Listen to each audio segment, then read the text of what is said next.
یہ لفظ ملیں گے، سیدہ پاک فرماتی ہیں او میرے نبی کے غلاموں، میں نے یہ رنگ بھی دیکھا ہے کہ حضور نے اتنا کھڑے رہے، اتنا قیام کیا، اتنا قیام کیا کہ مقدس پیروں میں ورم آ گئے، سوج گئے پیر۔ ہم سیر کرنے گئے تو تھک گئے، بات الگ ہے، لیکن عبادت میں یہ بھی تو مسلم شریف ہے نا، یہ بھی تو دین ہے نا، یہ بھی تو حضور کی سنت ہے، یہ بھی تو وہ چیز ہے جو کریم کی آنکھوں کی ٹھنڈک ہے۔ سیدہ فرماتی ہیں پیروں میں ورم آ گئے،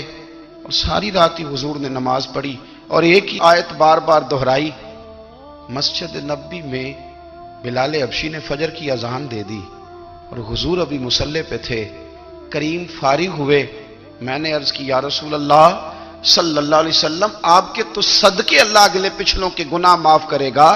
تو آپ اتنی آہوزاری کیوں فرماتے ہیں؟ آپ تو شفیع ہیں، آپ تو انبیاء کے امام ہیں۔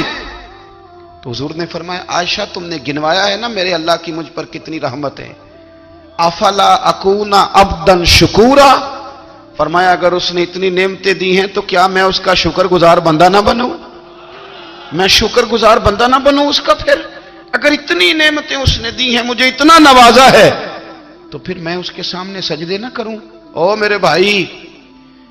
بڑے قابل فخر لوگ ہیں ہم کہ ہم نبی پاک کے غلام ہیں، ہم قابل فخر ہیں کہ نبی کریم کے غلام ہیں۔ کیا کبھی اس غلامی کے شکرانے میں بھی دو نفل پڑھے کہ یا اللہ تیرا شکر ہے تو نے ہمیں حضور کا غلام بنایا ہے؟ یاد رکھیں کہ اپنی روحانی زندگی کو آباد کریں، استغفار پڑھیں، تسبیحات کریں،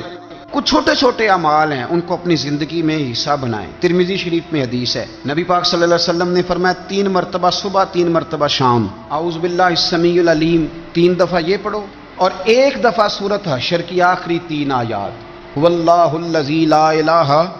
الا هو عالم الغیب والشہادۃ هو الرحمن الرحیم۔ اعوذ باللہ من الشیطان الرجیم ہے نا، اس کو پڑھنا ہے اعوذ باللہ السمیع العلیم من الشیطان الرجیم، فرمایا 3 دفعہ اس کو پڑھو، اور 1 دفعہ سورہ حشر کی 3 آیتیں، 1 دفعہ صبح اور 1 دفعہ شام۔ صبح کیا ہے، شام کیا ہے؟ تو اعلیٰ حضرت بریلوی فرماتے ہیں صبح سے مراد ہے آدھی رات ڈھلنے سے لے کر سورج نکلنے تک، آدھی رات ڈھلنے سے لے کر یعنی تہجد کا ٹائم سے لے کر سورج اور شام کیا ہے، دوپہر ڈھلنے سے لے کر مغرب کی اذان تک، یہ شام ہے۔ اب سن لیں، یہ ترمذی کی حدیث ہے سیاستہ کی، نبی پاک نے فرمایا جس نے 3 مرتبہ اعوذ باللہ پڑھی اور 1 بار سورہ حشر کی آخری 3 آیتیں پڑھی، 1 دفعہ صبح پڑھے، 1 دفعہ شام پڑھے، نبی کریم علیہ السلام فرماتے ہیں اگر صبح پڑھے گا تو 70,000 فرشتے شام تک، اور اگر شام کو پڑھے گا تو 70,000 فرشتے صبح تک پڑھنے والے بندے کی مغفرت کی دعا مانگتے رہیں گے۔ چلے میں تو اس بات پہ بھی بڑا راضی ہوں کہ پہلی دفعہ اہل سنت میں ایسا ہو رہا ہے کہ وظیفہ ملنے پر لوگ نعرے لگا رہے ہیں، ورنہ وظیفہ بتائیں تو کہنے ابھی پڑھیں گے پر کوئی تویز بھی لیک چھڑو مارا گیا۔ ایک صاحب آئے مجھے کہنے لگے جی برکت کوئی نہیں، غربت بڑی ہے۔ میں نے کہا سورۃ واقعہ پڑھا کر، کہنے پیر صاحب تھوڑی تکلیف کرو کو میں نے تویز بھی کر دیو۔ میں نے اسے کہا خدا کے بندے میں تویز دوں گا پتہ نہیں کام بنے گا نہیں بنے گا، سورۃ واقعہ پڑھ، یہ وہ تویز ہے جو مدینے والے رسول نے عطا فرمایا ہے کہ سورۃ واقعہ پڑھو تمہیں کبھی فاقہ نہیں آئے گا۔ تو وظائف پڑھیں، عبادات کریں، تیاری کریں، کچھ نیک اعمال بچائیں ایسے جن کا ہمیں پتہ ہو، جو ہمارے رب کو پتہ ہو۔ حضرت عبداللہ ابن عمر رضی اللہ تعالیٰ عنہ حضرت عمر کے صاحبزادے، مکہ مکرمہ میں ان کی قبر ہے۔ میں نے جب انہیں پڑھا تو مجھے ان سے بڑا پیار ہو گیا،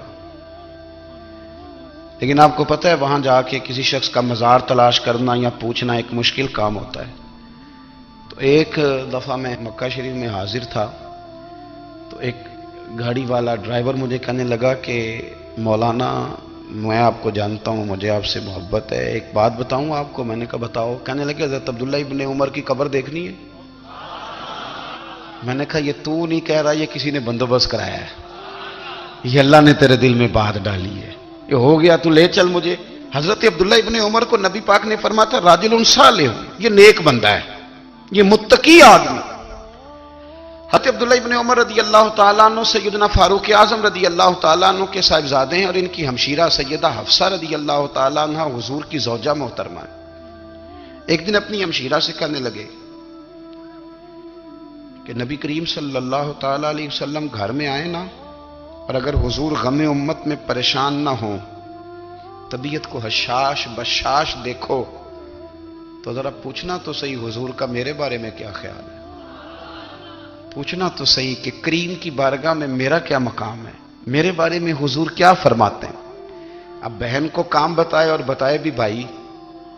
اور پھر بہن وہ کام نہ کرے، یہ تاریخ میں ہوتا نہیں۔ حضرت عمر فاروق رضی اللہ تعالیٰ عنہ کی صاحبزادی ام المومنین رضی اللہ تعالیٰ عنہ فرماتی ہیں کہ میں تو بس منتظر تھی، انہوں نے تو کہا تھا نا کہ اگر تم حشاش بشاش دیکھو تو بات کرنا، لیکن حضور تشریف لائے، میری باری تھی، میرے گھر تشریف لائے، کھانا پیش کیا تو فوراً میں نے عرض کی حضور ایک بات پوچھنی تھی، تو حضور نے فرمایا پوچھئے۔ میں نے عرض کی حضور میرے بھائی عبداللہ ابن عمر کے بارے میں آپ کا کیا خیال ہے؟ نوجوانوں میری بات پہ غور کرنا، میرے بھائی کے بارے میں آپ کا کیا خیال ہے؟ تو نبی کریم صلی اللہ تعالیٰ علیہ وآلہ وسلم نے میری طرف دیکھا، اور پھر حضور زیر لب تھوڑا مسکرائے،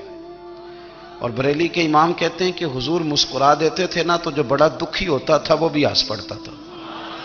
اب سوال پیدا ہوتا تھا کہ پھر تو اس مسکراہٹ کے لیے انتظار کرنا پڑتا ہوگا کئی مہینے کہ حضور مسکرائیں تو رونے والے ہنسیں، تو اعلیٰ حضرت فرماتے نہیں، انتظار نہیں کرنا پڑتا، یہ مسکراتے رہنا تو حضور کی عادت ہے۔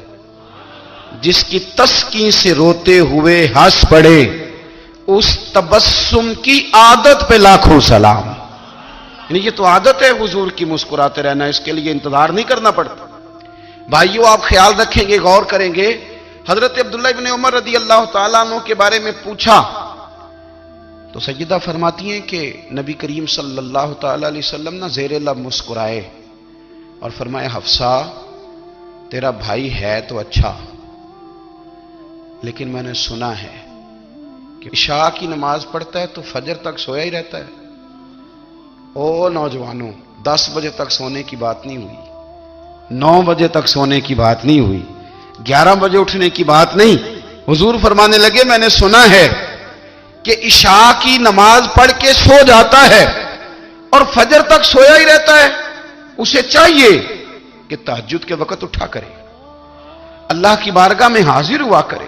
آہوزاری کرے، سجدے کرے، عبادت کرے، اٹھتا ہے اور فجر میں جا کے اٹھتا ہے۔ حضرت جناب حفصہ رضی اللہ تعالیٰ عنہ کہتی ہے میں نے جناب عبداللہ ابن عمر کو پیغام دیا اور میں نے کہا میرے جوان بھائی سن، نبی پاک نے فرمایا ہے تو اچھا پر تہجد میں نہیں اٹھتا، نفل نہیں پڑھتا۔ او میری ملت کے جوانوں، مزہ نہیں آ جاتا جب ساری دنیا سوئی ہو، ساری دنیا،